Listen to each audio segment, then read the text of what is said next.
Ontem o STF, o Supremo Tribunal Federal, se reuniu para decidir sobre a vacina no Brasil, se ela deve ser obrigatória ou não, se é constitucional que ela seja considerada obrigatória.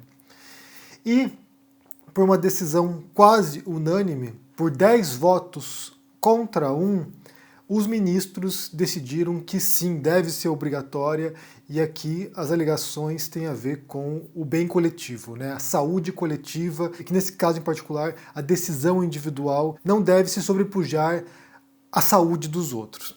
E aqui a gente entra num tópico bastante específico que a gente já comentou, inclusive recentemente, vídeos atrás aqui, acho que foi, 4, 5 dias atrás, sobre essa tensão que existe, na verdade, né? Podemos dizer, uma disputa que há entre o indivíduo numa sociedade e a coletividade.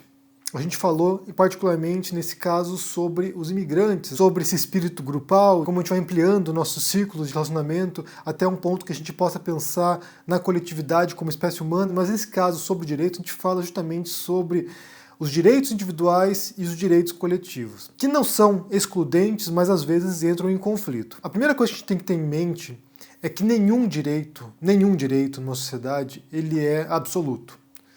Todos os direitos têm restrições.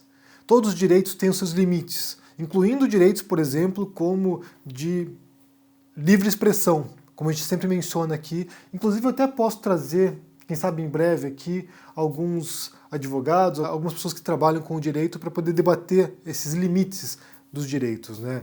Mas todos os direitos têm limites. E os limites, muitas vezes, são os direitos dos outros, né? Então, por exemplo, você tem o direito de se expressar, indo aqui na questão da livre expressão. Você tem o direito de dizer o que você bem entender. Só que, por outro lado, as outras pessoas também têm direitos à honra, por exemplo. E se você vai no seu exercício de livre expressão e ofende outra pessoa, essa pessoa, em seu direito à honra, tem o direito de processar. Essa é a arquitetura legal que existe no Brasil e em muitos países. Então, no caso da vacina, não é diferente. Você, indivíduo brasileiro, tem todo o direito de dizer: eu não quero me vacinar. Eu não concordo com a vacina. Eu sou bolsonarista e o Bolsonaro disse que a vacina não é boa e eu não vou me vacinar. Você tem esse direito. Por outro lado, essa tua decisão individual, ela põe em risco a vida de outras pessoas. Porque se você, indivíduo bolsonarista, diz: não vou me vacinar, e você contrai o coronavírus, você pode contaminar outras pessoas. E assim, talvez você não morra, talvez você fique na UTI e se recupere e saia, talvez você não morra, mas talvez você mate outras pessoas. A sua decisão individual tem o poder de afetar outras pessoas da sua comunidade. Então, uma decisão como essa do Supremo visa proteger os demais. Se você quer pôr a sua vida em risco, você põe a sua vida em risco. Mas na sociedade que a gente vive, as leis também visam proteger os outros. E daí o que acontece? Esse debate ele surgiu também em muitos países quando começou a pandemia e muitos países decretaram o lockdown, decretaram o confinamento, o isolamento social. Ou seja, vocês, cidadãos, durante um período específico, 1 mês, 2 meses, 3 meses, terão as suas liberdades de circulação, de livre circulação restringidas. Vocês têm que ficar em casa, porque esse é um modo que a gente percebe através da ciência, através das pesquisas científicas, que é o melhor modo para combater a pandemia. Muita gente se sentiu infringida em seu direito individual de circular por aí, de sair às ruas, de ir ao mercado, de ir às lojas, de ir ao shopping. Por outro lado, a visão, naquele momento, era justamente essa, de que o direito coletivo, o bem coletivo, o direito dos outros, se sobrepujava, era superior a esse direito individual de livre circulação. Então, por exemplo, aqui na Espanha o que aconteceu foi que durante meses a gente não podia sair de casa. A gente mora no condomínio aqui, a gente não podia pisar fora do nosso quintal.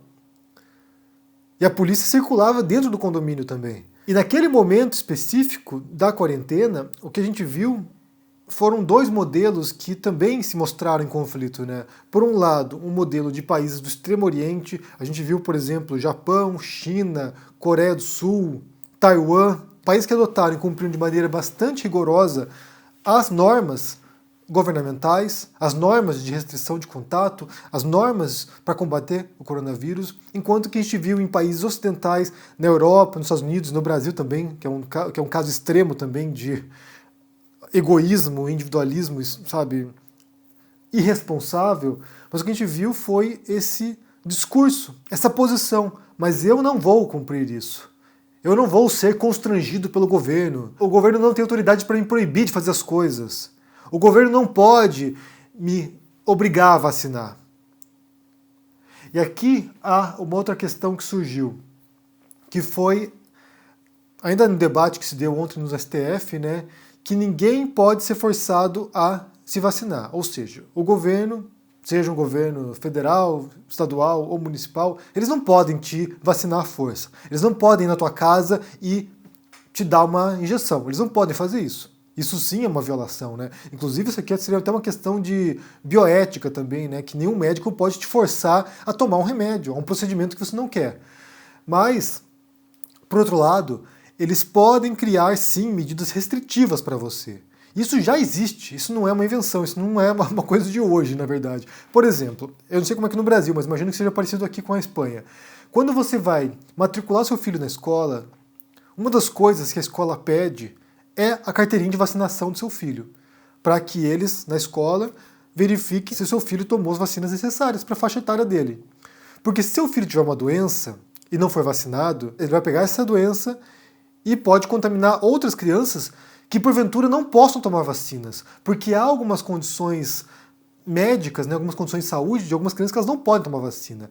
Então, quando você vacina o seu filho, você não está protegendo apenas o seu filho, mas também o filho dos outros que não podem tomar vacina por alguma razão. Então, essa restrição já existe em algumas circunstâncias. Por exemplo, para viagens. Em alguns países, como é o caso do Brasil também, em alguns países no qual você tem certas doenças endêmicas, febre amarela, por exemplo, no Brasil, você tem que tomar uma vacina de febre amarela. Você tem que ter na sua carteirinha. E se eles pedirem, você tem que comprovar que você foi vacinado. Estou dando aqui um exemplo hipotético porque eu não sei quais são as vacinas específicas para cada país, em cada circunstância. Mas isso já existe. Na verdade, quem viaja sabe disso. Você tem que carregar sua carteirinha de vacinação contigo, pelo menos em tese. Senão, você poderia ser proibido de entrar em outro país. Então, isso já existe de um modo ou de outro. Ou, por exemplo, né, outra coisa que é obrigatória no Brasil, alistamento militar para homens. Você é obrigado a se alistar e se você não fizer isso, há certas restrições depois. Por exemplo, para tirar passaporte, se não me engano, você tem que apresentar lá o seu comprovante de reservista. Então, algumas coisas são obrigatórias na sociedade, a gente pode questionar, nesse caso, alistamento, por exemplo, a gente pode questionar se isso é válido ou não, ou o voto também, né, que você é obrigado a votar no Brasil, a gente pode questionar se é válido isso ou não, mas no caso da vacina, até onde eu percebo, ainda mais num caso específico da pandemia, no qual isso é emergencial, então me parece que essa medida, essa supressão de certos direitos individuais em prol do direito coletivo acaba se tornando necessária. E outra decisão também que o Supremo tomou ontem foi de ultrapassar a Anvisa. Como a gente sabe, aqui a gente viu recentemente que o Bolsonaro tem aparelhado a Anvisa nessa disputa ideológica dele e nessa disputa política também, acima de tudo, né, com governadores e prefeitos. Ele tem aparelhado a Anvisa para bloquear certas vacinas que dariam ganhos políticos para rivais dele.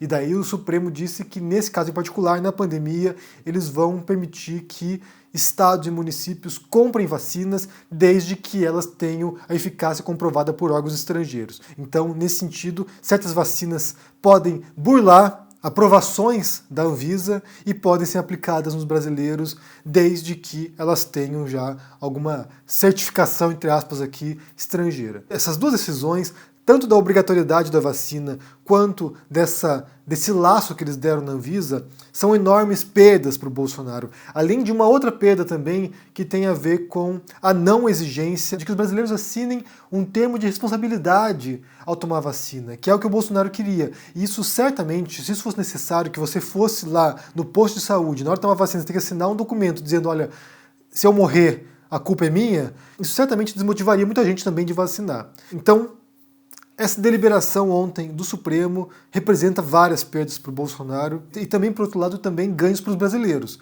Ou seja, agora isso vai facilitar o acesso à vacina, porque, como eu disse aqui, isso vai pular certas etapas, no caso, a aprovação da Anvisa, que, enquanto que outros países estão acelerando esse protocolo, né? Os Estados Unidos, gente, com o Trump ainda, que foi também um governo caótico, eles já também estão acelerando isso para que as pessoas possam ser vacinadas, já está começando a vacinação lá.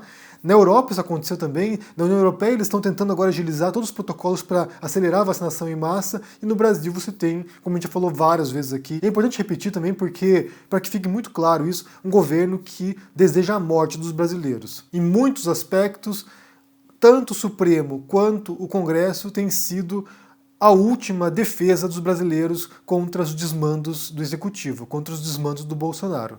Mas nesse caso em particular da vacina, isso aqui levanta algumas questões, né, éticas que tem a ver com o direito individual, direito coletivo, nenhum direito absoluto, repito aqui. Em certas condições particulares ou emergenciais ou excepcionais, os direitos podem e muitas vezes devem ser suprimidos para que o bem coletivo prevaleça.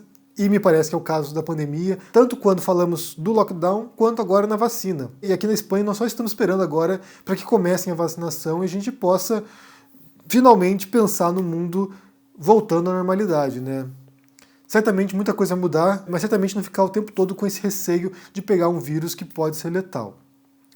Eu quero saber o que vocês pensam sobre essa situação em particular, né, sobre esse conflito também entre direito individual e direito coletivo, quando esses direitos entram em colisão, como agora é o caso dessa decisão do Supremo em prol da obrigatoriedade da vacina. O que você pensa sobre isso? E também sobre essas derrotas que foram agora impostas, mais uma vez, pelo Supremo ao Bolsonaro. Deixa aqui embaixo seu comentário, deixa o joinha, se inscreva aqui no canal, se torne um aluno do ICL, o Instituto Conhecimento Liberta, que em janeiro terá um curso meu sobre escrita narrativas, vai ser muito legal, confira, o link está aqui na descrição e no comentário fixado. Se torne um membro ou um apoiador para dar uma força aqui e confira os meus livros, tanto sobre o Bolsonaro, quanto o de Jesus Histórico, que está sendo entregue agora para as pessoas e indo para as livrarias. E em janeiro sairá também uma tradução que eu fiz do livro Teogonia, do poeta grego Hesíodo. Uma tradução direto do grego, uma edição bilíngue, grego e português. Parece que vai ser muito bonita essa edição, gente. Sairá também no dia 20 de janeiro. Um abração para vocês e até mais. Tchau!